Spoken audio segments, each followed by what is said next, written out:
और चल रहा है एक्सपांड में 150 192 192.50 आपका नाम है आइनॉक्स स्क्रीन के अंदर मोमेंटम यहाँ से ऊपर का देखने को मिलना चाहिए ब्रेकआउट है अथ पौराणिक स्वाध्याय प्रतिष्ठापन वेलायाम श्री श्रुत भक्ति कायोसर्गम कुर्वे हम।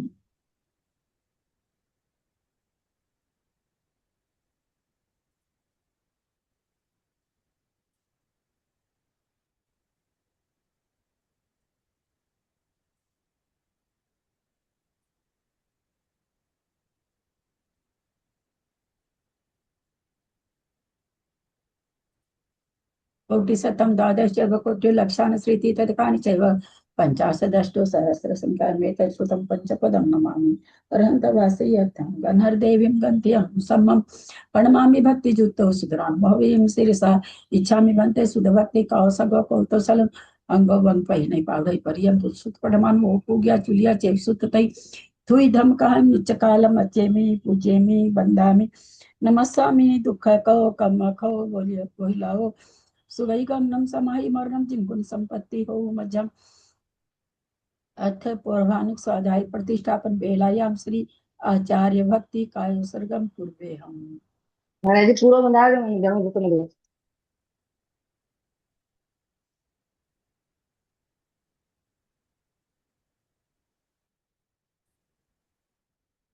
अंजना दीदी म्यूट कर लेंगे, अंजना दीदी म्यूट कर लेंगे प्लीज।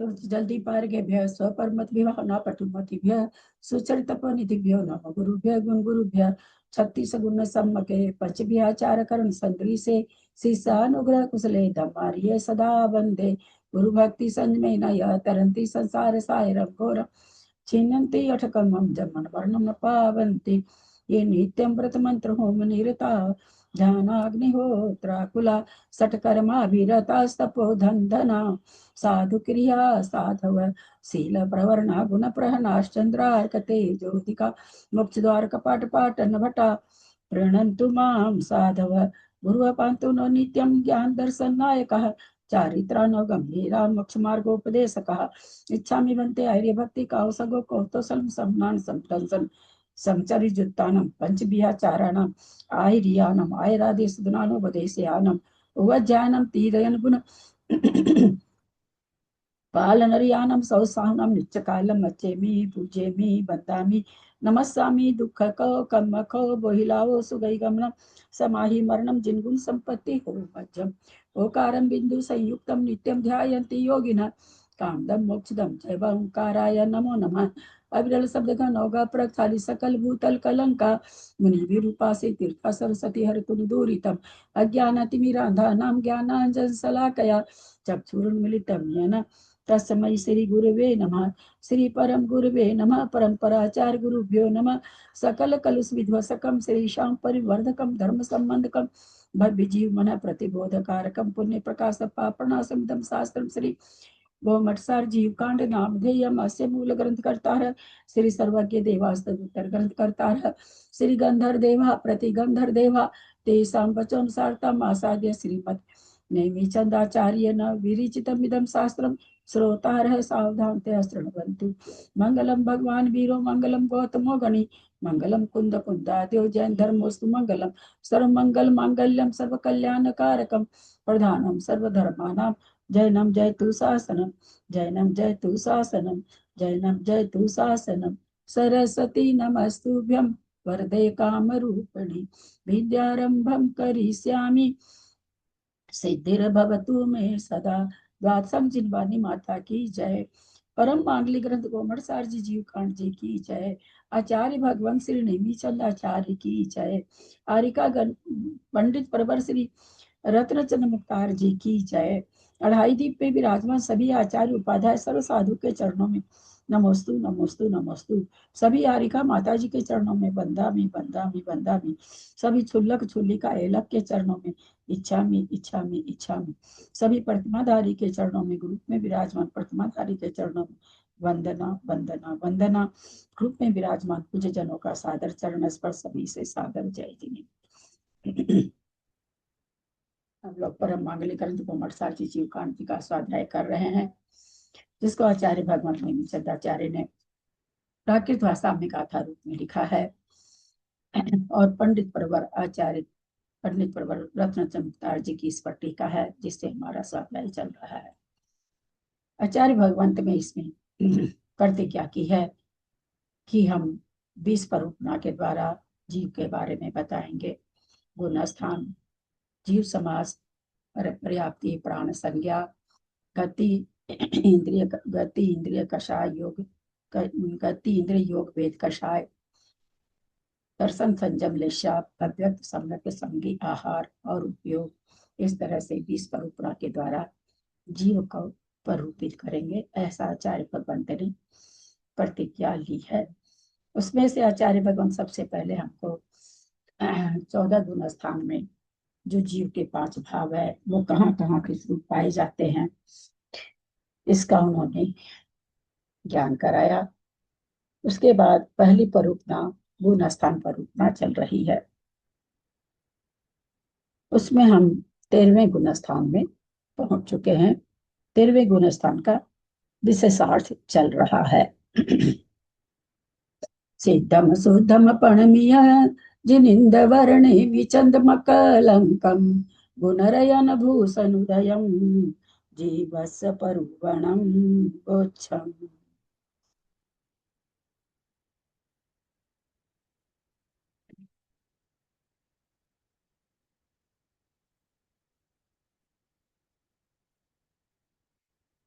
Page number 81।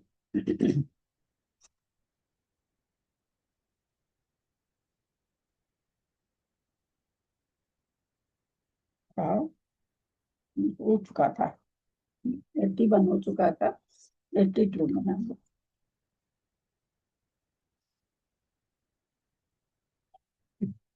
82 में नीचे का पैरा, वे भगवान अरहंत पर अरहत तक अरहंत है। वे भगवान अरहंत परमेष्ठी देव असंख्यात गुणी श्रेणी रूप से प्रदेश पुंज की निर्जरा करते वे विहार करते हैं। इस सूत्र का अर्थ यह है कि प्रति समय असंख्यात गुणी श्रेणी रूप से कर्म प्रदेशों को ये भगवान ढूंढते हुए धर्म तीर्थ की प्रवृत्ति के लिए यथा योग्य धर्म क्षेत्र में देवों और असुरों से अनुगत होते हुए बड़ी भारी विभूति के साथ प्रशस्त विहायो गति के निमित्त से या विहार करने रूप स्वभाव वाले होने से विहार करते हैं। दो कारण बता दिया, या तो विहायो गति के निमित्त से या फिर उनका स्वभाव है कि दिव्य ध्वनि खीरनी है। तीर्थंकर का जिस समय तीर्थंकर प्रकृति का बंध होता है तो जो उनके भाव बनते हैं कि कैसे सारे जीव सुखी हो जाएं, इस कारण उनको दिव्य ध्वनि खिरानी ही पड़ती है। शंका, कदाचित यह मत हो कि इन अरहत परमेष्ठी भगवान का अरहत है कि अरहंत है, मुझे दिख नहीं रहा है। अरहंत परमेष्ठी भगवान का व्यापार अतिशय और उपदेश रूप अतिशय अभिप्राय पूर्वक ही हो सकता है। कदाचित यह मत हो कि इन अरहंत परमेष्ठी भगवान का व्यापार अतिशय और उपदेश रूप अतिशय अभिप्राय पूर्वक ही हो सकता है। यदि इनका जो दिव्य ध्वनि खिल रही है, उपदेश हो रहा है, वो अभिप्राय पूर्वक हो सकता है, ऐसा किसी का मत हो। अन्यथा यद किंचित करने रूप दोष का अनुसंग प्राप्त होता है और ऐसा मानने पर इच्छा सहित होने से ये भगवान असर्वज्ञ प्राप्त होते हैं, किंतु ऐसा स्वीकार करना अनिष्ट ही है। ये कहना चाह रहे हैं कि बिना कदाचित ऐसी शंका उठाई जा रही है, कदाचित यह कोई मत कह दे कि अरहंत परमेष्ठी भगवान का जो व्यापार है वो भी अतिशय स्वरूप है, उपदेश है वो भी अतिशय से युक्त होकर के, यानी अतिशय युक्त उनका अभिप्राय रहता है पर उपदेश करने का, ऐसा उनका मतलब अभिप्राय रहता है, ऐसा कह रहे हैं। तो ये कह रहे हैं कि अगर अभिप्राय से दिव्य ध्वनि खीरेगी तो उसमें कुछ भी दोष आ सकता है, क्योंकि अभिप्राय तो कभी किसी के लिए कुछ हो सकता है, तो कहते हैं ये भी गलत हो जाएगा। और अगर ये मान लें कि इसका मतलब ये इच्छा सहित कर रहे हैं, अभिप्राय सहित कर रहे हैं, तो इसका मतलब इच्छा के साथ कर रहे हैं।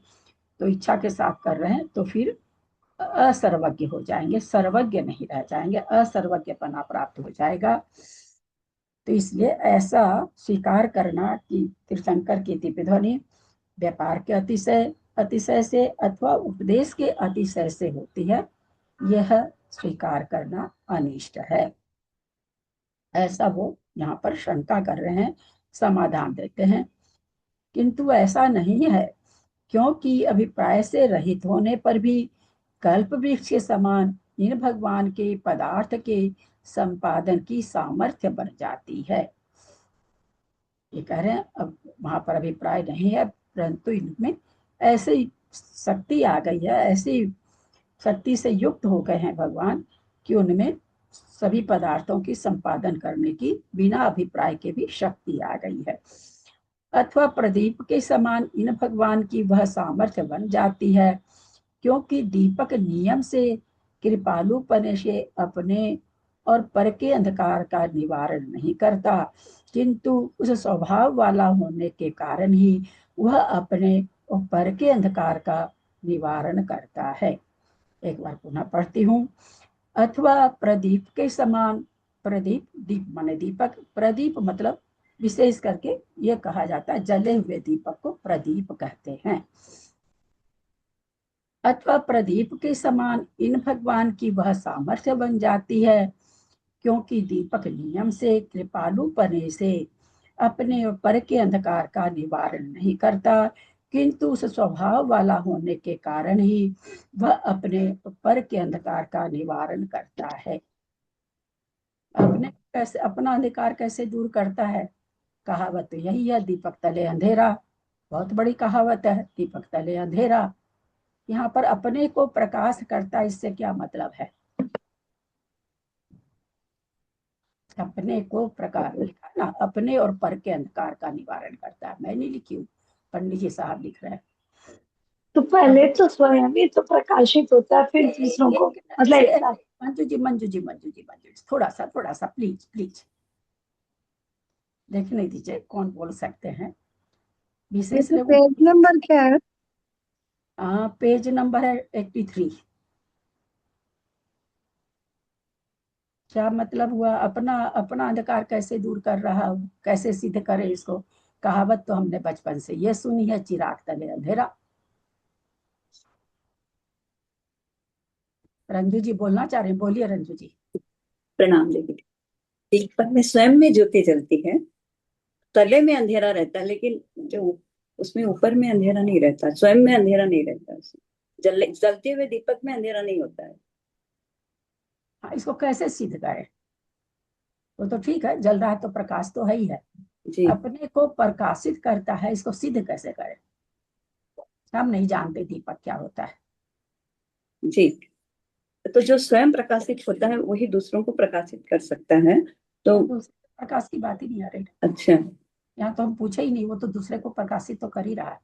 जी। जलता हुआ दीपक स्वयं को प्रकाशित करता है, ये कैसे सिद्ध करे? करता है वो, आप देख रहे हो तो करता है, तो कैसे सिद्ध? मतलब इसकी क्या तर्कना है कि वो अपने को भी मतलब इस प्रकाशित करे? हो सकता है कि इसका ये तर्कना ये कि वो खुद जलता है तब प्रकाशित होता है, खुद को तपाता है इसलिए तपता है।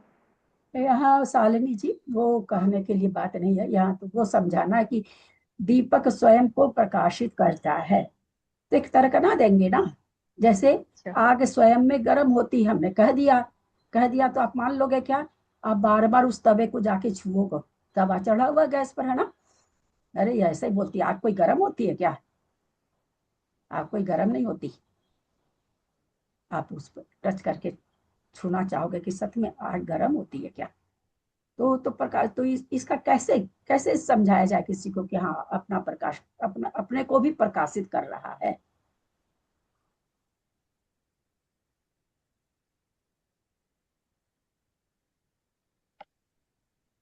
क्योंकि जलते हुए दीपक के पास से कोई नहीं सट के गुजरेगा। सबको पता है यहाँ दीपक जल रहा है ना। यहाँ दीपक खुद को बता रहा है मैं जल रहा हूं, तुम सटोगे तो तुम भी जल जाओगे खुद को ही। तो ये तर्कना है इसके पीछे कि कैसे इसको समझे। क्योंकि जलता हुआ दीपक हम उसके पास नहीं जा पाएंगे, खुद को वो अपने को प्रकाशित कर रहा कि मैं यहाँ पे जल रहा हूँ, अपने को वो प्रकाशित कर रहा कि मैं यहाँ पर जल रहा हूँ, आप मेरे पास सट के मत जाना। दीदी ये पहली बार सुना कि बढ़िया। जलते हुए दीपक को बोलते हैं। बहुत अच्छा लगा मेरे को। मेरे मतलब यार आप याद नहीं रखो तो मैं क्या करूं, है ना वो तो क्या ना गाना है क्या, मैं क्या करूं तुम ऐसे। राम मुझे सर्वार्थ सिद्धि में बेवकूफ मेरी मिलता है। बहना सर्वार्थ सिद्धि का वो अध्याय निकाल के पढ़ लो। पता ही नहीं, याद ही नहीं रहता मेरे को प्रदीप कुछ वत भी। है ना सूत्र है हाँ, ना प्रदीप प्रदीप। वत तो आता है। हाँ, पर ये उसमें मैंने कि बहुत जलते समझा। हुए दीपक को प्रदीप कहते हैं, ये नहीं पता था नहीं, मेरे वहां को। पर बताया मैंने, वहां पर भी मैंने अच्छा, बताया। सूत्र बोल देती हूँ बहुत दीदी। अच्छा लगा। दीदी एक सूत्र बोल वो देती हूँ, तो प्रदेश बहुत सुन। संहार विसर्पाभ्याम प्रदीपवत। प्रदीप वत। इसलिए नहीं याद रहता कि सारी क्लास में सुनने नहीं मिलता। विशेषण विशेष तद्धित प्रत्यय कोई उपसर्ग 100 पढ़ाने वाले अगर अभी हैं विद्यमान तो उसमें से 99 लोग नहीं जानते, 98 लोग नहीं जानते क्या उपसर्ग क्या तद्धित क्या प्रत्यय, जानते ही नहीं तो बताएंगे कहाँ से। ये बताने की क्षमता भी तो होनी चाहिए ना।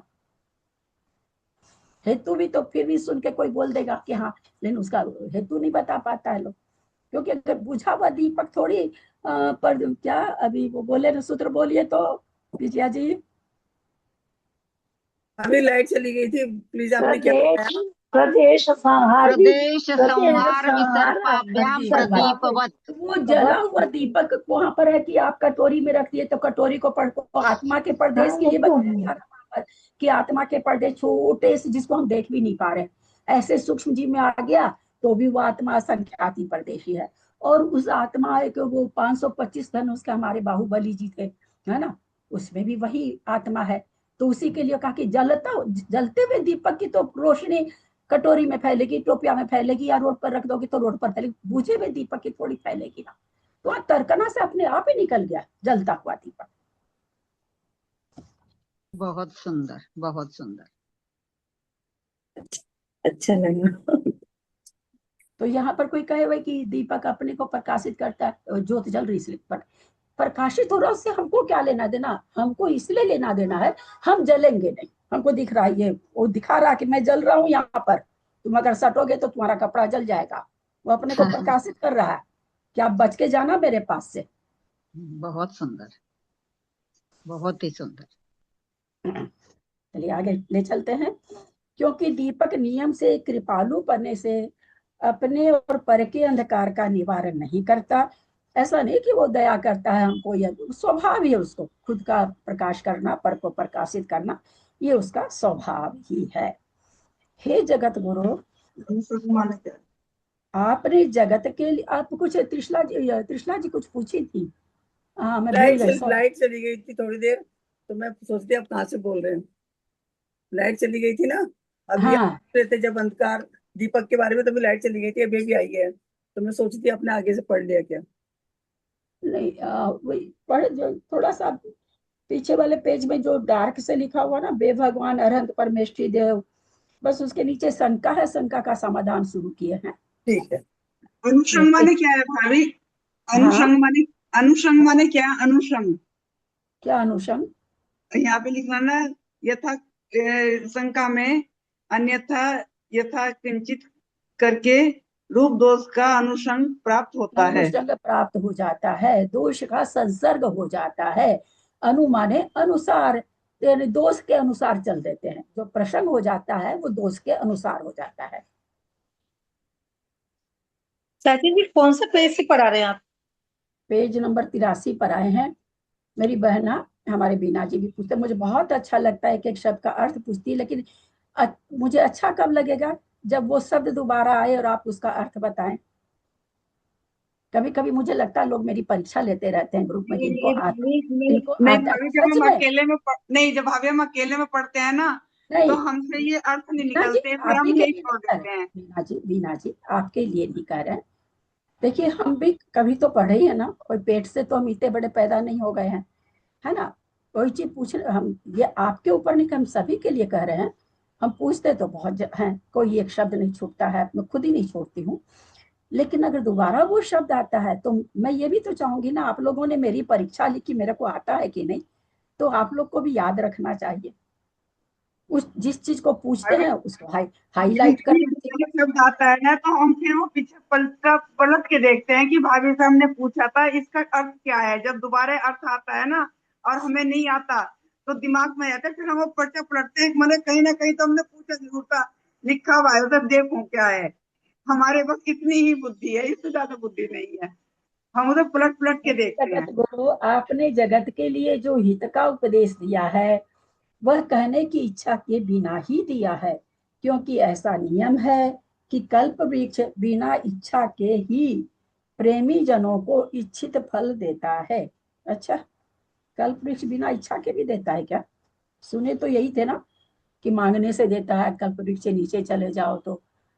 ऐसे ही अभी तक तो मतलब मोटा मोटा ज्ञान हम लोग को जो हो वो तो यही था कि कल्प वृक्ष के नीचे नहीं, कल्प वृक्ष के नीचे चले जाओ बिना मांगे दे देता है, ऐसे है। वहां जाने के बाद नहीं मांगना पड़ता, ऐसा है। ठीक है, ये कल्प वृक्ष बिना इच्छा के ही प्रेमी जनों को इच्छित फल देता है। हे मुने, किसको कह रहे हैं ये हे मुने? पंडित जी किसको कह रहे हैं? अरहत परमेष्ठी को। हे मुने, आपकी शरीर, वचन और मन की प्रवृत्तियां बिना इच्छा के ही होती है, पर इसका अर्थ यह नहीं है कि आपकी मन, वचन और काय संबंधी प्रवृत्तियां बिना समीक्षा किए होती हैं। यद्वा तद्वा बोल देते हैं, शराब पिया हुआ, माँ को माँ भी, माँ को पत्नी भी, अथवा पत्नी को माँ भी, पत्नी को पत्नी भी, ऐसी आपकी प्रवृत्ति नहीं होती। अगर बिना समीक्षा के आप बोल रहे हैं तो ऐसा नहीं है कि आप यद्वा तद्वा बोल देते हैं। हे, तो फिर ये तो बहुत कैसी आपकी चेष्टा, अचिंत्य है, यानी हम जान ही नहीं पाते, हम समझ ही नहीं पाते कि ऐसा कैसे हो सकता है कि बिना समीक्षा किए, बिना मन में कुछ सोचे, और वाणी कैसी आ रही है, एकदम टू द पॉइंट, बिल्कुल सही। ये तो हमारे लिए सोचने का सब्जेक्ट ही नहीं, हम जहाँ उस वहां तक पहुंच ही नहीं पाते हैं। हे धीर, आपकी चेष्टाएं अचिंत्य है। बोलो अनंत परमेश्वर भगवान की जय। कहने की इच्छा का सन्निधान होने पर ही वचन की प्रवृत्ति नहीं देखी जाती, क्योंकि यह हम स्पष्ट देखते हैं। मंद बुद्धि जन इच्छा रखते हुए भी, देखिए क्या पंक्ति आ रही है, आप लोग से सबसे पूछते रहते हैं, जबरदस्ती मुंह खुलवाते रहते हैं। ये पंक्ति आप लोग स्वयं में देख लीजिए। कहने की इच्छा का सन्निधान, प्लस कहने की इच्छा तो हो रही है मन में, सन्निधान होने पर मतलब ऐसी अंदर से इच्छा का सन्निधान तो हो गया, उपज तो हो गई, पर वचन से नहीं बोल पा रहे हैं, है ना। वचन की प्रवृत्ति, कोई कह दे कि उनको इच्छा होती है अनंत परमेष्ठी को, तब उनकी दिव्य ध्वनि खिरती है, ऐसा कोई कह दे तो ये यहाँ पर तर्क ना दे रहे कि कई बार बहुत लोगों के मुंह से सुनते रहते हैं ना कि भाई हमको आता तो पर हमको बोलना नहीं आता, हम बोल नहीं पाते। हम लोग सब कोई ग्रुप में भी देखते हैं, ऐसा ऐसा हम लोग के साथ घटित होता है। तो बोलने की तो इच्छा हो रही थी, तो फिर हमारे मुंह से वचन क्यों नहीं खीरे? अगर हम ये कहें कि उनको इच्छा हुई अनंत परमेष्ठी को, तब भी दिव्य ध्वनि खरी, तो बोलने की इच्छा तो मेरी भी बहुत बार होती है ना।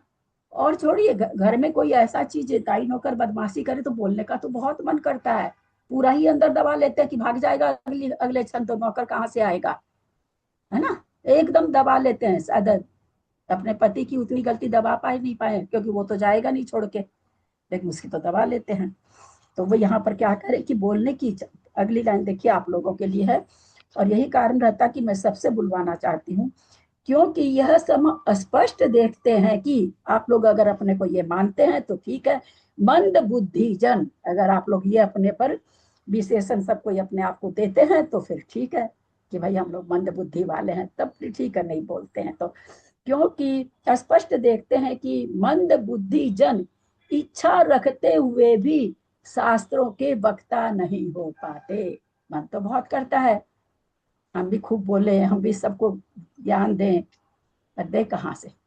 मंद है, बुद्धि मंद क्यों है कि हमने प्रयास ही नहीं किया, हमने उद्यम ही नहीं किया, इसलिए मंद है। मंद कोई ऐसा नहीं कि सब मंद वाला मंद ही रहता है, मंद वाला ही तो आगे जाके वचन प्रवृत्ति करता है। कैसे करता? उद्यम करता, पुरुषार्थ करता है।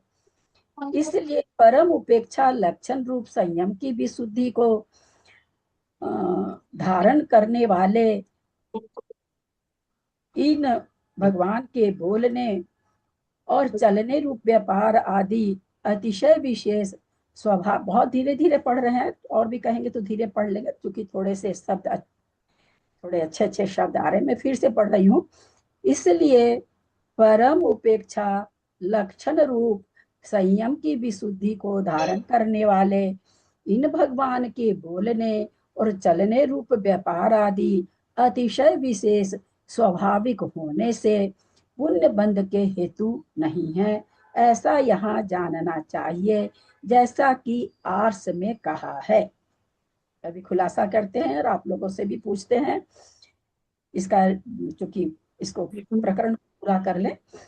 तीर्थंकर परमेष्ठी का विहार लोक को सुख देने वाला है, परंतु उनका यह कार्य पुण्य फल वाला नहीं है, और उनका वचन दान।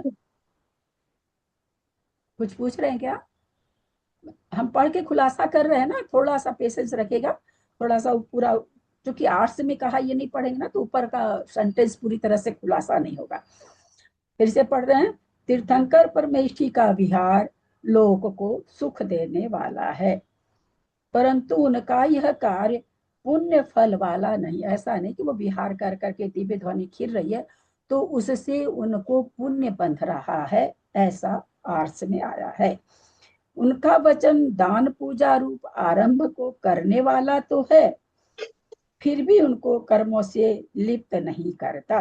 उनका वचन है, दान पूजा करने के लिए बताते हैं वचन में, दिव्य ध्वनि में, लेकिन अपने कहते हैं किसी को अच्छी शिक्षा देते हैं तो अपने को भी पुण्य बंधता है, लेकिन उनको तो कहते हैं पुण्य नहीं बंध रहा है।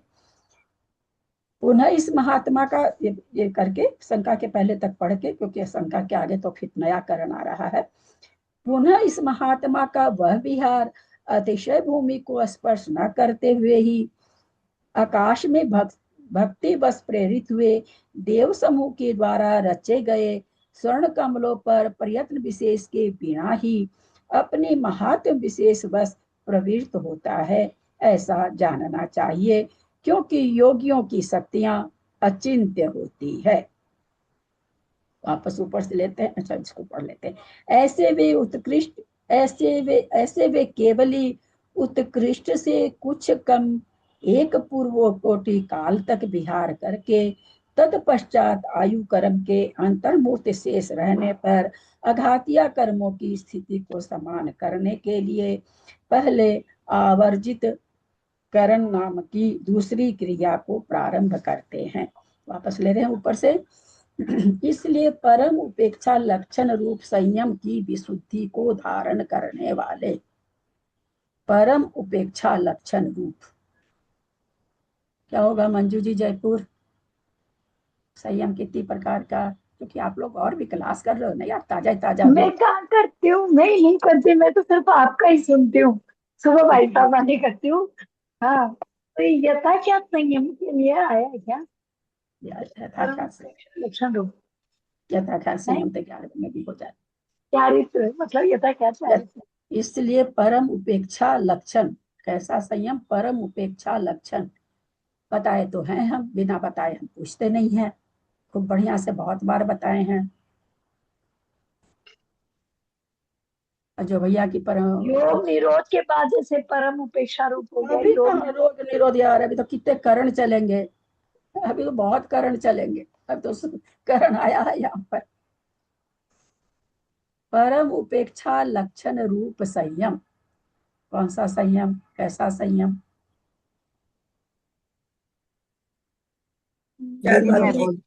यथा क्या? अरे भैया यथा क्या मतलब? वो तो 11वें में भी हो रहा है ना, तब वो तो 14वें तक वैसे का वैसे, उसके लिए क्यों यहाँ पर कहा जाएगा? मतलब घातिया कर्म जैसे नाश हो गए, मोहनीय कर्म की सत्ता गई तो परम उपेक्षा नहीं, नहीं। किसी को याद नहीं आ रहा दो प्रकार का संयम? इंद्रिय संयम और नहीं नहीं नहीं, वो यहाँ पर कहाँ से आएगा? इसीलिए कर रही हूं, जो नहीं सुना, जिसको नहीं याद है मत बोलिए, अंट संट बोलेंगे उससे क्या फायदा है। किसी को याद नहीं है दो दीदी प्रकार का मैं बोल संयम। के देखो क्या दीदी? हाँ बोलिए। परम यथाख्यात। नहीं यार, नहीं जी जी। यथाख्यात तो मैंने जी ना कोई कर बात दिया। नहीं दीदी। परम यथाख्यात बोल करके कोई है ही नहीं, है क्या? आया कहीं, नहीं सुने जी, हो क्या? नहीं नहीं मुझे सही ऐसा में पूछ लगा। रहे हैं, कमेंट्स में नहीं पूछ रहे हैं। होता है ना, कई बार हमको भी थोड़ी याद है। परम यथाख्यात चारित्र हमने नहीं पढ़ा। परम शुक्ल लेस्या तो पढ़ा है, हाँ। परम यथाख्यात चारित्र मेरे पढ़ने में नहीं आया है। बहुत बढ़िया से उदाहरण देके भी समझाया हुआ है दो प्रकार का संयम। वो 5 प्रकार का संयम, यथाख्यात, अरे सामायिक। सकल संयम और देश संयम होगा, सकल संयम। यहाँ यहाँ सकल संयम घटाओगी। हाँ, नहीं, परम उपलेक्षा संयम जहाँ यथाख्यात चारित्र प्रकट होगा, यहाँ तुम और नहीं सकल नहीं नहीं, संयम वो सकल घटाओगी। संयम नहीं, सकल संयम नहीं आएगा संयम। देश संयम और सकल संयम घटेगा। यहाँ पर 13वें गुण स्थान में घातिया कर्मों की प्रकृति को बराबर करने जा रहे हैं, वहां पर तुम देश संयम और सकल संयम घटाओगी। उसके बाद का सारा संयम हो गया, तो तुम सकल संयम में 7वें गुण स्थान में पड़ी हो। 13वें गुण स्थान में 7वां गुण स्थान का संयम बताती है। किसी को नहीं याद आ रहा? दो प्रकार इसलिए बोल दी कि दो बोलते याद आ जाए, तो याद आ गया ना, देश संयम सकल संयम। बाकी इतने लोग तो फालतू ही थे, उनको तो याद है नहीं देश संयम सकल संयम। उपेक्षा संयम, अपरिहित संयम, 2 संयम होते हैं मुनि महाराजों के।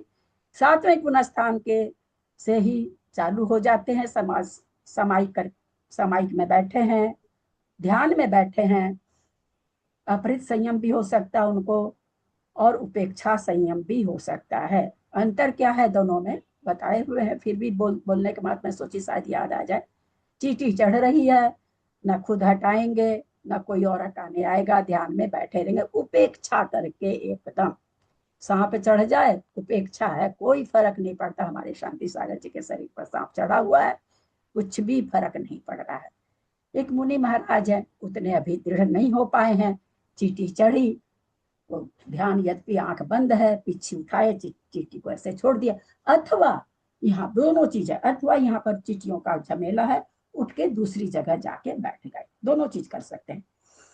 ये बताऊं मैं आपको, ये आज से मैं 15 साल पहले जैनेन्द्र के सिद्धांत कोश में ये 2 संयम आया था, और मेरे ऐसे ठुक गया, कील ठुक गई उसी समय।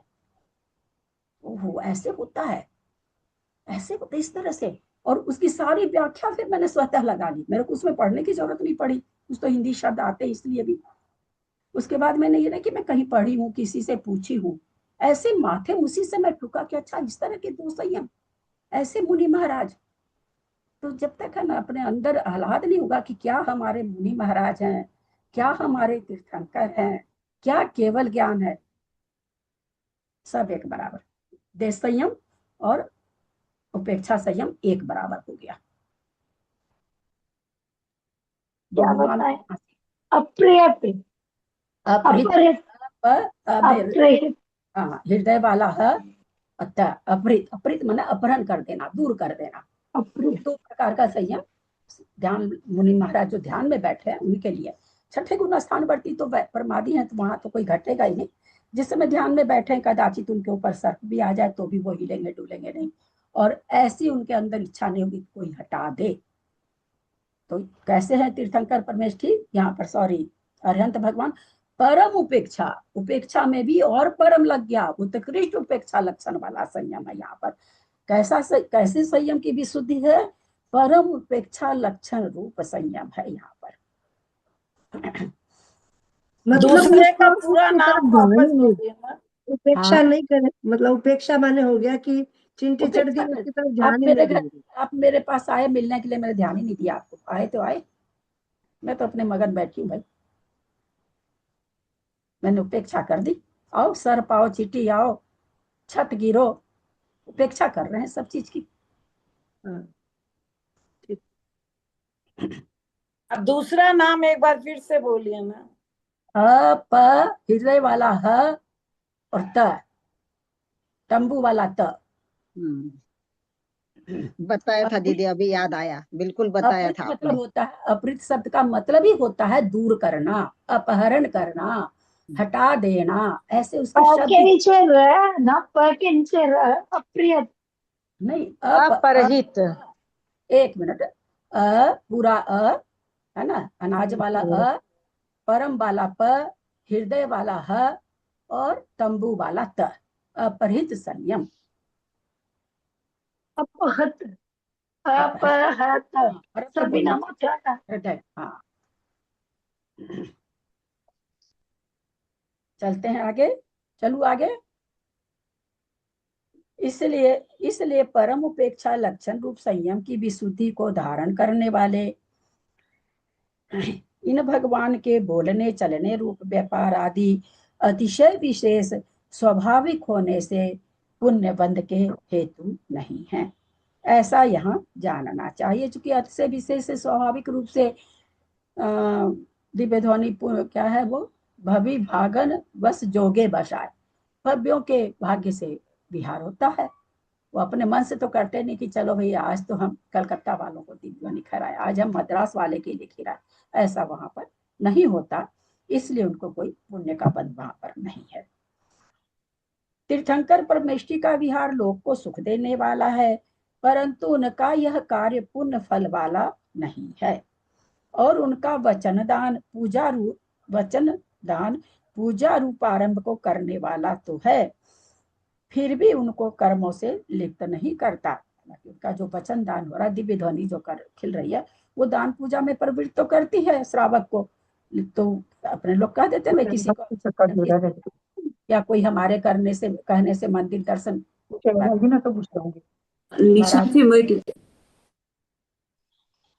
महाराज लोग ऐसा बोलते हैं ना अपने प्रवचन में, सुनते भाई कोई भी शुभ कार्य कराओ किसी से तो उसका छठा हिस्सा हमको मिल जाता है ना।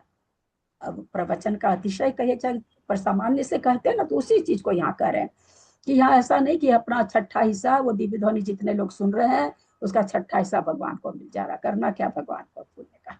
तो वही यहाँ पर करें कि चूंकि वो क्यों नहीं मिल रहा, चूंकि वो कर्मों से लिप्त ही नहीं, कर्म बंधे तब तो वो पुण्य और पाप को लेंगे, क्योंकि वो कर्मों से अलिप्त हो चुके हैं। पुनः इस महात्मा का वहां बिहार अतिशय भूमि को स्पष्ट, एक शब्द यहाँ जो है बिहार अतिशय भूमि को, आज मैं क्लास के अंत में इस पर याद आ गई। मैं आप लोग को कई बार बोलती हूँ ना, निधत्ती निकाचित मैंने प्रवचनों में सुना था, और कुछ भी नहीं जानती थी। उस निधत्ती निकाचित कर्म उदय में आता ही है, इतना ही जानती थी। तो प्रवचन में हमेशा कहा जाता था कि मंदिर में पाप करते हो तो वो निधत्ती निकाचित रूप, हमेशा, और अभी भी यही बोला जाता है, अभी भी ये बोला ही नहीं जाता कि पुण्य भी ऐसा होता है। तो मैंने आचार्य श्री जब आ रहे थे हमारे परम पूज्य आचार्य वर्धमान सागर जी, तो कलकत्ता में, तो मैंने कविता बनाई थी उनके ऊपर बोलने के लिए। वो कविता आज में अगर दिख जाती है, होनी तो चाहिए सामने, तो मैं उसमें मैंने निधत्ती निकाचित को कैसे यूज किया है आप लोग को बताएंगे। और करके भीतर से डर भी लग रहा था कि यार कहीं पाप रूपी होता होगा तो आज तो हम घरे जाएंगे बढ़िया से, लेकिन फिर भी हमने तो बना के कर दिया, क्योंकि मेरी तर्कना कह रही थी कि पाप रूप खाली नहीं हो सकता, तो मैंने बना दिया था। उसके बहुत दिन के बाद समझ, अभी हाल फिलहाल में किसी के विकास भैया के मुख से सुना कि हाँ भाई हर समय निधत्ती निकाचित कर्मों को थोड़ा से निषेध मिलते ही हैं, वो भी उस समय वहां पर सब पुण्य पाप को नहीं घटा रहे, तब थोड़ा थोड़ा जाने। उसके पहले तो पढ़े तो कहीं थे ही नहीं, जितना अपना कर्म कांड जी में आया स्वाध्याय करते हुए उतना ही पढ़े। कर्म कांड जी में ऐसा खुलासा लिख के नहीं आया कि पुण्य रूप भी होता है, ऐसे लिख के रहता भी नहीं, बड़े ग्रंथों में ऐसे खोल के रहता भी नहीं है। लेकिन कभी भी नहीं सुना कि पुण्य रूप निधत्ती निकाचित हमेशा ही पाप कर्मों के लिए। नहीं, सागर जी महाराज ने बताया या प्रमाण सागर जी महाराज ने अपने प्रवचन में या संकट समाधान में बताया कि ये पुण्य रूप भी होते हैं और पाप रूप भी होते हैं। भाभी ने बताया, भाभी ने तो गलत नहीं बोल रही है, सुनिए बीना जी, बोलने के पहले सुन लीजिए। वो अब इन दिनों में, ये प्रश्न मैंने खुद प्रमाण सागर जी से इन दिनों में हुआ है ये खुलासा प्रवचन में, आज तक नहीं। मैं भी थोड़ा बहुत तो सुनती थी, और क्लास में हम लोग स्वाध्याय करते थे, स्वाध्याय में यही हमेशा आया, आज तक किसी ने नहीं कहा। मैंने उसमें डाल तो दिया था, लेकिन अंदर से बहुत मेरे को धड़कन बढ़ी थी कि मैंने कर तो दिया, ये बम नहीं फूट जाए कहीं कि इतनी पढ़ी लिखी होकर के, था या नहीं था ज्ञान, थोड़ा सा शुरू से ही समाज में ये तो था ही कि भाई जानती हैं जानती हैं जानती हैं, तो थोड़ा होने से डर भी बहुत लगा था। ये सब बात मत बोलिए बीना जी। आप लोग जन्म से हैं, इसका मतलब ये नहीं कि कुछ भी बोलोगे तो चल जाएगा। कोई नहीं बोलता है, कोई अभी भी कोई नहीं बोलता है। कोई भी दीदी कोई मैं तो चला बहुत के पहले पूछ ले कि करवा दिया पुण्य था, रूप मैं भी होता हुआ है क्या, पुण्य रूप नहीं होता तो भले बोल देते हैं। अभी भी प्रवचन में चला के नहीं बोला जाता है, क्योंकि प्रवचन का एक दूसरा भी है ना कि लोग थोड़ा सा मंदिर में इस तरह की चर्चा करने से बचे हैं। मंदिर में सब कोई अपने लोग घर की बात करने लग जाते हैं।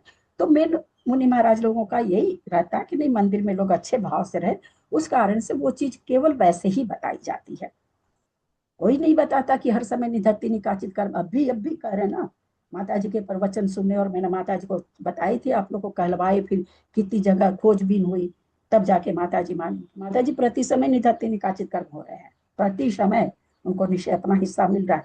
एक बावला बेटा है 6 बेटे में, तो उसका हिस्सा नहीं होता है क्या जब बंटवारा होता है? तो एकदम बावला है, 10 रुपया भी नहीं संभालेगा, लेकिन जब प्रॉपर्टी बट रही है तो छठे बेटे को मिलेगी हिस्सा। उसी तरह से सारे करण हमेशा होते हैं, 10 करण हमेशा सबके होते हैं। गजब, आपकी कल्पना शक्ति कैसे लगा लेते हैं। ये बात तो बहुत पहले बताइए, कई बार बता चुकी है ये। एक दो बातें इन्होंने बताई थी। एक तो नहीं, पुण्य रूप दीदी भी होते हैं बताए थे। और दूसरा होता है हमेशा हाँ, बनता है। ये हमने इनसे सुना। पर इनसे ही सुना, हमने तो क्या पहले पहली बात कभी नहीं बताएं, सुना। उनका कहना कि आप कैसे सोच लेती, जैसे अभी बोले बेचार कहते रहे, जैसे बीना जी अभी फट से बोली हाँ अरे तो वो अब इधर में एकदम इधर में आके, वो भी किसी ने क्वेश्चन, जैसे मेरा जैसा आदमी कोई पहुंच गया पूछा उस पर क्वेश्चन, ऐसे नहीं सामान्य से किसी प्रवचन में अभी नहीं आ रहा है, बिल्कुल नहीं आ रहा है, किसी के भी प्रवचन में नहीं आ रहा है। दीदी जब आपने बताया था ना तभी पता लगा था कि ये पुण्य रूप भी हाँ होते हैं, हाँ हमें पहले नहीं पता था। हाँ। जब आपने लिखवाया था, हमने लिखा था सारा कि तभी ये कि दोनों रूप होते हैं और हर वक्त बनते हैं, ये भी तभी पता लगा था हमें। ऐसे वे केवली उत्कृष्ट रूप से कुछ कम एक पूर्व कोटि काल तक विहार करके तत्पश्चात आयु कर्म के अंतर्भूत शेष रहने पर आघाती कर्मों की स्थिति को समान करने के लिए पहले आवर्जित करण नाम की दूसरी क्रिया को आरंभ करता है। अब आवर्जित करण बताने जा रहे हैं, क्या होता है आवर्जित करण। बहुत सारे करण आएंगे, ऐसे ही थोड़ी मोक्ष हो जाता है भाई। शंका, आवर्जित करण को यहाँ तक कुछ पूछना किसी को, क्योंकि करण चालू हो जाएगा तो फिर करण तो करण ही नहीं है। तो पहला करण किसको लिया, मतलब पहले करण का एक दूसरा करण बता रहे ना, वर्जित करण। तो पहले वो तीनों, पहले दूसरा कौन से करण? यहाँ कहाँ दूसरा लिखा हुआ है?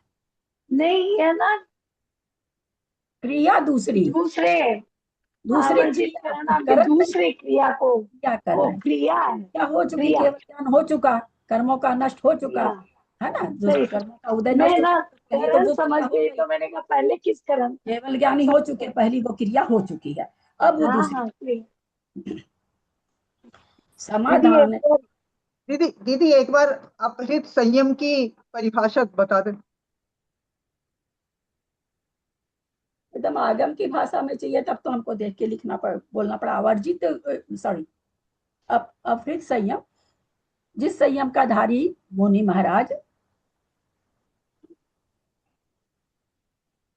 अपने ऊपर आए हुए उपसर्ग को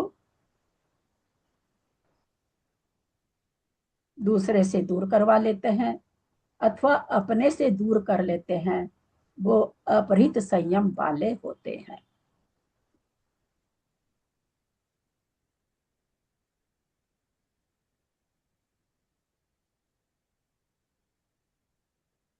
अपने पर आए हुए उपसर्ग को, हाँ, अपने द्वारा, अब जैसे पीछे उची से हटा लिया या दूसरी जगह जाके बैठ गए, सॉरी बैठ गए।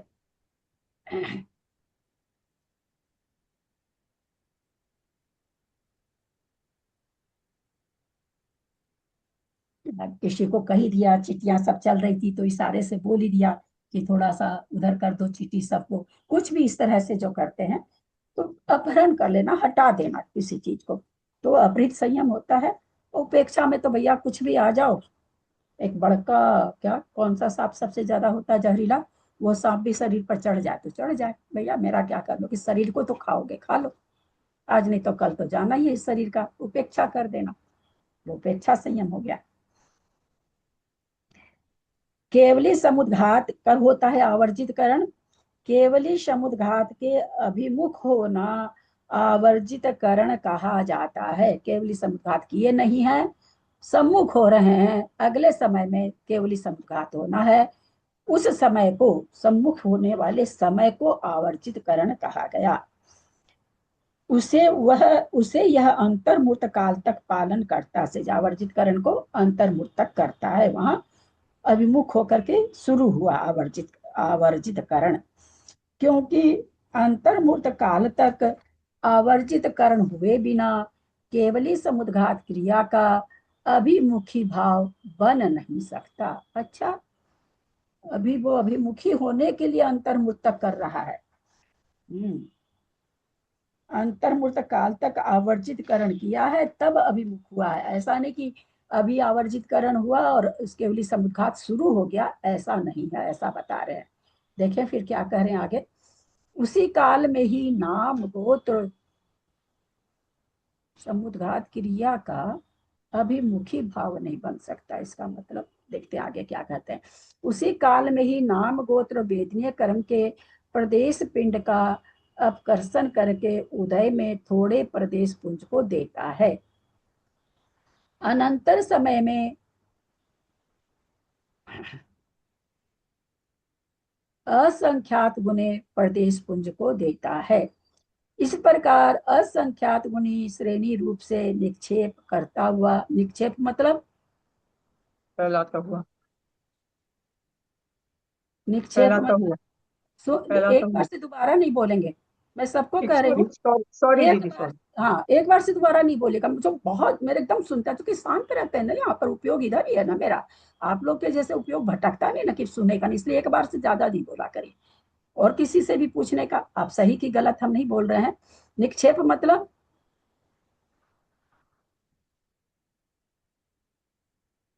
बहुत, अभी 4-5 दिन पहले भी निक्षेप आया, तब भी मैंने बताया है। और भाई साहब की क्लास में देना हाँ हाँ, बोलो अनीता। देना अनीता बोलो। रखना, निश्चित मतलब रखना। रखना, निक्षेप करना, देना, उसमें रखना। तो क्या करें, असंख्यात असंख्यात प्रदेश पुंजों को नीचे के उसमें अपकर्षण कर करके जो दियावली में आने वाले हैं उसमें रखता जाता है, देता जाता है, दोनों चीज ठीक है। असंख्यात गुणे प्रदेश पुंज को देता है। इस प्रकार असंख्यात गुणी श्रेणी रूप से निक्षेप करता हुआ शेष रहे सहयोगी काल से, अयोगी के काल से विशेष रूप से अवस्थित गुण श्रेणी रूप शीर्ष के प्राप्त होने तक देता है। अब ये सब अस्थित गुण श्रेणी, गलित गुण श्रेणी, ये क्या है? लब्धिसार के वचन है। लब्धिसार में बड़ा बड़ा इसका वर्णन है, कई गाथाओं में वर्णन है, कई गणित में वर्णन है। तो इसलिए यहाँ पर यही समझ ले, अवस्थित गुण श्रेणी का मतलब एक, अवस्थित मतलब स्थित रहना, गलित मतलब गलना। तो गलित अवश्रेणी सब जहां तक गलितावशेष, गलित होने से जो बचता है उसमें देना। और इसमें अवस्थित में इतनी दूर तक तो वो देगा ही देगा। अवस्थित गुण श्रेणी कितने प्रदेशों में देगा, यानी वो प्रदेश अवस्थित हैं, प्राप्त होने तक दे जाता है। परंतु यह गुण श्रेणी शीर्ष उसके अनंतर अधस्तर समय में वर्तमान रहते हुए स्वस्थान सहयोग केवली के द्वारा निक्षिप्त किए गए गुण श्रेणी आयाम से संख्यात गुणहीन स्थान जाकर अवस्थित है, ऐसा जानना चाहिए। परंतु प्रदेश पुंज की अपेक्षा उससे यह असंख्यात गुणे प्रदेश विन्यास से उपलक्षित होता है, ऐसा कहना चाहिए। गुण श्रेणी आयाम तो संख्यात गुणाहीन होकर के स्थान, संख्यात गुना स्थान जाकर के हीन होकर के वहां तक है, वो प्रदेश पुंज कहते हैं। लेकिन उसका विन्यास कितना, उसका फैलाव कितना है, तो बोला असंख्यात गुना प्रदेश है। शंका, यह कैसे जाना जाता है?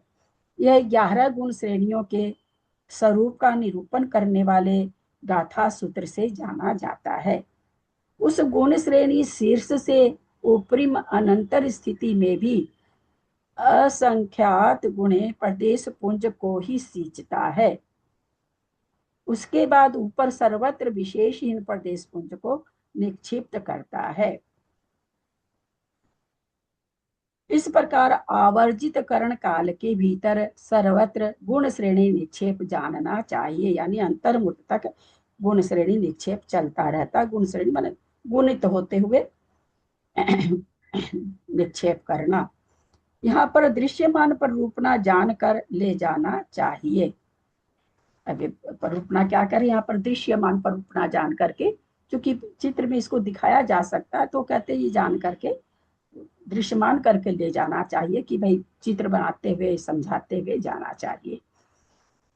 शंका आवर्जित क्रिया के अभिमुख हुए संयोग केवली के यह गुण श्रेणी निक्षेप स्वस्थान संयोग केवली के समान अवस्थित आयाम वाला होता है या गलितावशेष आयाम वाला होता है। समाधान निक्षेप रूप करने की क्रिया में यह अवस्थित आयाम वाला होता है, ऐसा निश्चय करना चाहिए। यानी जो निक्षेप कर रहा है, जो दे रहा है, वो तो अवस्थित आयाम है उसकी, वो गलिता अवशेष नहीं है कि जितना गल गया उसके ऊपर में दे, ऐसा नहीं है। जितना गुण श्रेणी रूप शीर्ष रूप है वहां तक में प्रदेशों को देता रहता है। अवस्थित है माने स्थित है, स्थिर है। इसके आगे सहयोगी केवली के द्विचरम स्थिति कांड की अंतिम फाली के द्विचरम स्थिति कांड की अंतिम फाली के प्राप्त होने तक इस विषय में अवस्थित रूप से इस गुण श्रेणी निक्षेप संबंधी आयाम की प्रकृति का नियम देखा जाता है। स्थिति कांड का चरम फाली अंतिम फाली के पहले उसके पहले की जो फाली द्विचरम फाली माने चरम से पहले की फाली तक, ये कहाँ तक देखा जा रहा है, तो बोल रहे हैं स्थिति कांड की जो चरम फाली है उसके पहले वाले आयाम तक देखा जा रहा है। आयाम से क्या अभिप्राय है यहाँ पे? आयाम मतलब फैलाव, लंबाई, चौड़ाई को भी कह देते हैं। ज्यादा आयाम मतलब ज्यादा करके चौड़ाई को कहते हैं। और यह असिद्ध नहीं है क्योंकि यह सूत्र से अविरुद्ध परम गुरुओं के संप्रदाय के बल से सुनिश्चित होता है कि स्थिति कांड की अंतिम फाली के पहले द्विचरम फाली तक गुण श्रेणी निक्षेप आयाम चलता है, ऐसा कह रहे हैं। शंका स्वस्थान केवली के या आवर्जित क्रिया के अभिमुख हुए केवली के अवस्थित एक रूप परिणाम रहते हुए इस स्थान में गुण श्रेणी निक्षेप का इस प्रकार विसदृशपना कैसे पाया जाता है, इसका क्या कारण है? क्या कहना चाह रहे हैं कि केवली के परिणाम तो एकदम एक जैसे रहते हैं, वहां कोई परिणाम जब सारा चीज आप पीछे बता के आए हो कि उनको कुछ न मन का काम है न इंद्रियों का काम है, फिर आप गुण श्रेणी का मतलब होता है बढ़ते हुए असंख्यात गुण, असंख्यात गुण, तो ऐसे कैसे हो रहा है? बदला 20 सदृश क्यों हो रही है? एक ही जैसा खाली संख्यात कह देते, लेकिन आप कह रहे हैं गुण श्रेणी रूप हो रहा है। समाधान, यहाँ पर ऐसी आशंका नहीं करनी चाहिए क्योंकि वीतराग परिणामों में भेद का अभाव होने पर भी वे अंतरंग परिणाम विशेष अंतर्मूर्त प्रमाण आयु की अपेक्षा सहित होते हैं और आवर्जित करण रूप भिन्न क्रिया के साधन भाव से प्रवृत्त होते हैं। इसलिए यहाँ पर गुण श्रेणी निक्षेप के विसदृश होने में प्रतिबंध का अभाव है। जय धवल, मूल पृष्ठ 2278। क्या कहना चाह रहे हैं कि भाई ठीक है वितराग के परिणामों में भेद तो नहीं है पर आयु में तो भेद है ना। वही अंतरंग परिणाम विशेष अंतर्मूर्त आयु की अपेक्षा सहित होते हैं। जो आयु है अंतर्मूर्त प्रमाण, वो तो सबकी अंतर्मूर्त कोई एक जैसा नहीं कि हाँ भाई 47 मिनट ही सबकी बची हो, ऐसा कुछ नहीं। अंतर्मूर्त तो अंतर्मूर्त है, तो अंतरंग परिणाम आयु के हिसाब से तो कहते हैं। इसलिए अब जैसी आयु बची है वैसा तो गुण श्रेणी निक्षेप कराना ही पड़ेगा।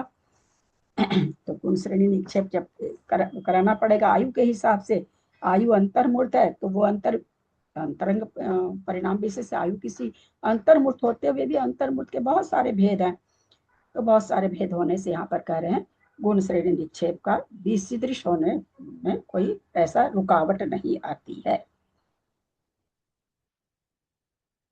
इस प्रकार अंतर्मूर्त प्रमाण काल तक आवर्जित करण विषयक व्यापार विशेष का अनुपालन कर उसके समाप्त होने पर इसके बाद अनंतर समय में केवली समुद्घात करता है। सारी चीज होने के बाद में अब क्या कर रहे हैं, अब ये सारा चीज गुण श्रेणी रूप निक्षेप दे दे करके कर्मों को खत्म कर करके अब वो केवली समुद्घात करते हैं। केवली समुद्घात में भी अच्छा चलिए नीचे आ जाएगा, पहले नहीं बोलते हैं। करता है यह इस सूत्र का अर्थ के साथ संबंध है। तो पहले आवर्जितकरण करके तब केवली समुद्घात हो रहा है। इससे ऐसा लगता है कि आयु के बराबर, जैसे इसको हम लोग ऐसे समझ सकते हैं कि हम आहार देना है, हम लोग 5 औरतें गए हैं, साड़ी को धो रहे हैं, है ना। अब जिसके हाथ में जैसी ताकत वैसी साड़ी का पानी निकल जाएगा। और देना सबको 10 बजे आहार है, साड़ी सबकी 10 बजे सूखनी चाहिए।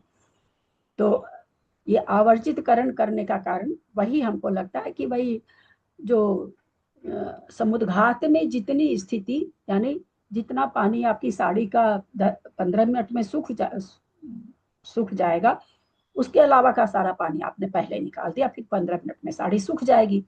तो उसी तरह से यहाँ पर जितने निषेक खत्म करके आयु के बराबर कर सकते हैं, वहां तक आवर्जितकरण करके अकर्मों के प्रदेश को कर लेना ही यहाँ पर ऐसा प्रतीत होता है कि आवर्जितकरण है। क्योंकि केवली समुद्घात भी उसी लिए किया जाता है, आयु के बराबर करने के लिए तीनों कर्मों के। तो फिर आवर्जितकरण की क्या जरूरत पड़ी? तो आवर्जितकरण की यही जरूरत पड़ी कि जो बहुत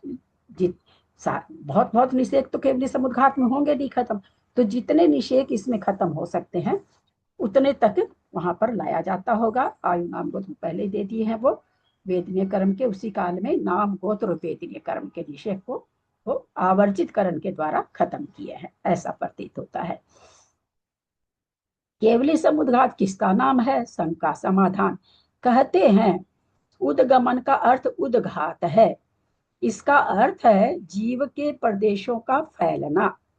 समीचीन उद्घात को समुद्घात कहते हैं। मतलब समीचीन उद्घात माने फैलना। समीचीन उद्घात को समुद्घात कहते हैं। केवलियों के समुद्घात का नाम केवली समुद्घात है। अघाती कर्मों की स्थिति को समान करने के लिए केवली जीव के प्रदेशों का समय के अविरोध पूर्वक ऊपर नीचे और तिरछे फैलना केवली समुद्घात है। यह उक्त कथन का तात्पर्य है। यहाँ केवली समुद्घात पद में केवली विशेषण शेष समस्त समुद्घात विशेषों को निराकरण करने के लिए जानना चाहिए। यहाँ कह रहे हैं केवली समुद्घात नाम क्यों है? तो बोला इसलिए कि जैसे केवली से केवल, बोले यहाँ पर केवली समुद्घात है, और जो 6 तरह 7 तरह का समुद्घात होता है, बोला बाकी 6 यहाँ पर नहीं है, क्योंकि उन समुद्घातों का प्रकृति में अधिकार नहीं है। यहाँ यह केवली समुद्घात दंड, कपाट, प्रतर, लोक पुरण के भेद से 4 अवस्था रूप जानना चाहिए। इतना ही रहने देते हैं।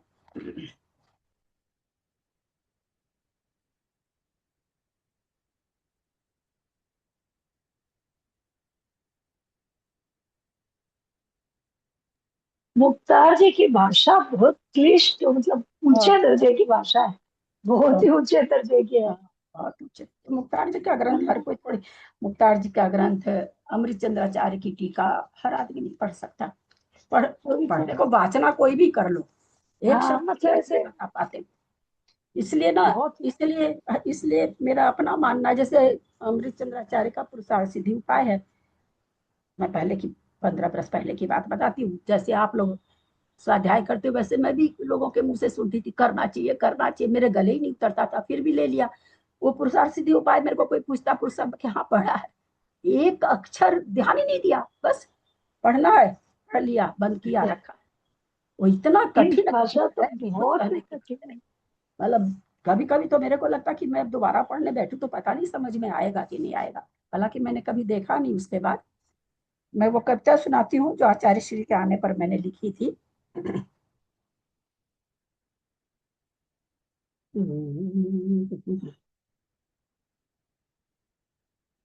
कविता 2 लाइन के बाद है। गुरु ज्ञानमयी गंगा, गंगा चरणयो गुरु, जीवने मरणे नित्यं, गुरु चरणयो गति मम, गुरु चरणयो गति मम। चुंबकीय आकर्षण ऐसा दर्शन कर स्तब्ध रह जाएं, एक बार जो इन्हें देख ले वो भी बल हो जाए। कितना आकर्षण कितना आकर्षण जादू या टोना है दर्शन में, कितना आकर्षण जादू या टोना है दर्शन में। मंत्र मुग्ध आबद्ध सभी हैं अंकित करने को नयनन में, मंत्र मुग्ध आबद्ध सभी हैं अंकित करने को नयनन में। मात्र चरण रज को प्राप्त कर लेने की अभिलाषी, मात्र चरण रज हो प्राप्त कर लेने को अभिलाषी। हम सब चरणों में आए प्रीत जताने अपनी साची, हम सब चरणों में आए प्रीत जताने अपनी साची। गुरुवर के चरणों में भक्तों की भीड़ लगी रहती है, गुरुवर के चरणों में भक्तों की भीड़ लगी रहती है। ले जाएं अपने शहर को होड़ लगी सी रहती है, ले जाएं अपने शहर को होड़ लगी सी रहती है। पधारेंगे गुरुवर कलकत्ता, दीवा स्वप्न सा लगता था, ऐसे लगता था जैसे दिन में स्वप्न देख रहे हैं, दीवा माने दिन। पधारेंगे गुरुवर कलकत्ता, दीवा स्वप्न सा लगता था, पर सभी के पुण्य पुंज ने स्वप्न साकार किया है, पर सभी के पुण्य पुंज ने स्वप्न साकार किया है।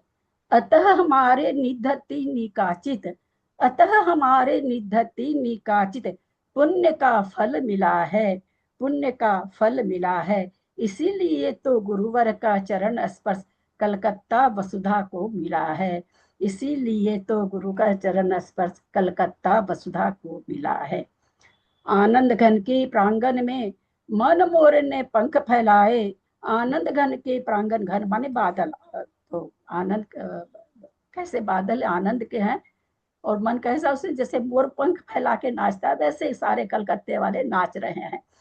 आनंद घन के प्रांगण में मन मोर ने पंख फैलाए, गुरुवर के आने की खुशी नन्हे मन में समा न पाए, गुरुवर के आने की खुशी नन्हे मन में समा न पाए। ऐसा लगता है कोई अजूबा जीवन में हो गया है, ऐसा लगता है कोई अजूबा जीवन में हो गया है। कलकत्ता श्रावक की तपन जिसमें, कलकत्ता श्रावक की तपन मिटाने मानो चंदा उदित हुआ है, कलकत्ता श्रावक की तपन मिटाने मानो चंदा उदित हुआ है। कलकत्ता धरा हो गई अपूर्व पवित्र, कलकत्ता धरा हो गई अपूर्व पवित्र, जब गुरुवर के चरण पड़े हैं, जब गुरुवर के चरण पड़े हैं। अगली पंक्ति आचार्य श्री बहुत हंसे थे, बोला ये कल्पना इनकी कहाँ से कहाँ चली जाती है। मानो कह रही वसुंधरा, मतलब जो पृथ्वी है वो क्या कह रही है, मानो कह रही वसुंधरा, मिले चरण स्पर्श तो एक इंद्रिय भी बन सकते हैं, मिले गुरु के चरण स्पर्श तो मैं वसुधा भी बन सकती हूँ। कम से कम गुरु के चरण तो पड़ेंगे मेरे ऊपर, उनके चरण तो आएंगे, एक इंद्रिय भी बनेंगे, मिले चरण स्पर्श गुरु के एक इंद्रिय भी बनेंगे। ये धन वैभव जिन्हें न भाए, ये धन वैभव जिन्हें न पाए भाए, ये तो चारित्र के सच्चे हिमालय हैं। मंदिरों की मूर्तियां, मंदिर की मूर्तियां तो मौन रहती, गुरुवर तो चलते फिरते चैतालय हैं। ऐसे गुरुवर के चरणों में हम सबका सत सत बंधन है, मन वाचकायत्र योग से चरणों में करते नमन है। हे गुरुवर तब चरणों में समर्पित हम सब श्रावक का मन, हे गुरुवर तब चरणों में समर्पित हम सभी श्रावक का मन। स्वीकार मेरे गुरुवर कर लो, स्वीकार मेरे गुरुवर कर लो, हम श्रावक का सत सत बंधन, हम श्रावक का सत सत बंधन। सुषमा की पूर्णिमा या की आलोक उदित रवि का है, आचार्य के लिए लिखे हैं। सुषमा की पूर्णिमा या की आलोक उदित रविका है, शिल्पी की अंतिम परिणति यह संस्कार छवि का है, यह संस्कार छवि का है, यह संस्कार छवि का है।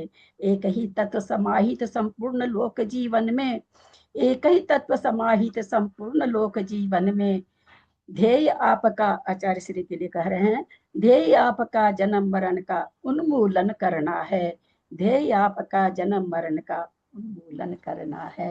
आचार्य श्री वर्तमान सागर जी की जय। वाह वाह वाह, बहुत ही मजा आ गया। बहुत सुंदर, बहुत ही अच्छी लगी। बहुत ही सुंदर दीदी, बहुत सुंदर सुंदर। शब्द बहुत विन्यास और बढ़िया, सुंदर बहुत भाव। आनंद आ गया। आप स्टेज पर कविता गाते होंगे फिर दीदी? हाँ, स्टेज पर कविता करते होंगे आप पहले? ना ना बाबा, ये हम लोग का जमाना यार 77 साल की, और एकदम गांव में थी, पर बस पढ़ाई में तेज होने से गांव में पूरा नाम था, ये कह सकते हैं। एकदम आशा भोसले जैसी लग रही हो आप। हाँ, एकदम चेहरा आशा भोसले जैसा लग रहा है आज आपका। वो ऊपर गई भाभी। हो गई, हो गई, लेकिन आप छवि छोड़ गई। हमको पुरुष सागर जी, मतलब मैं खड़े खड़े कविता कर लेती थी, तो पुरुष सागर जी मेरा नाम निकाले थे आशु कवि। आशु कवि, ना मैं तुरंत जोड़ देने वाला कवि। नहीं, आशु माने बहुत जल्दी करने वाला, बहुत तुरंत जल्दी। मन में विचार आया तो बात विचारों और भावों की तो है। एक्सटेम्पोर बोलते हैं ना, एक्सटेम्पोर। आशुमान तुरंत। की शादी में जाती थी ना, बारात में जाते थे हम लोग, तो जैसा उसके माता को देखते थे, भतीजा के सास ससुर को, वैसा तुरंत गीत बना लेती थी, खड़े खड़े गीत बना के।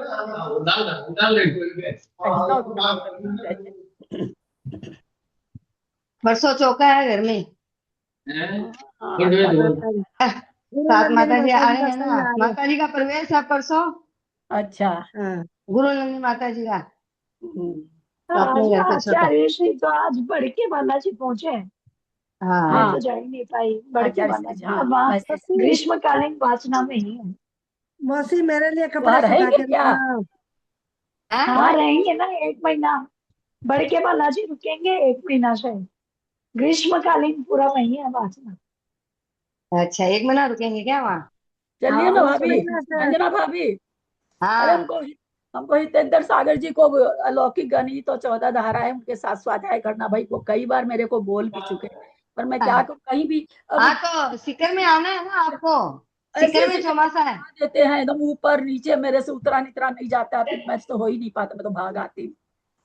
सीकर में चौमासा है, सीकर में आना है। नीचे कुछ नहीं है, सब नीचे ही है। बड़के बालाजी में ऊपर नीचे। बड़के बालाजी की बात नहीं कर रहे, इनको कह रहे हैं भाभी को। सीकर में आना है आपको। सीकर में तो आप पहले ही डरा दिए कि ऊंची ऊंची सीढ़ी है, आप ही तो नहीं, बोले। वो अपने घर में है, अपने घर में है, वो वहाँ थोड़ी है। नहीं तो वहाँ अपने घर में तो ठहरूंगी तो मैं आप ही के पास ना।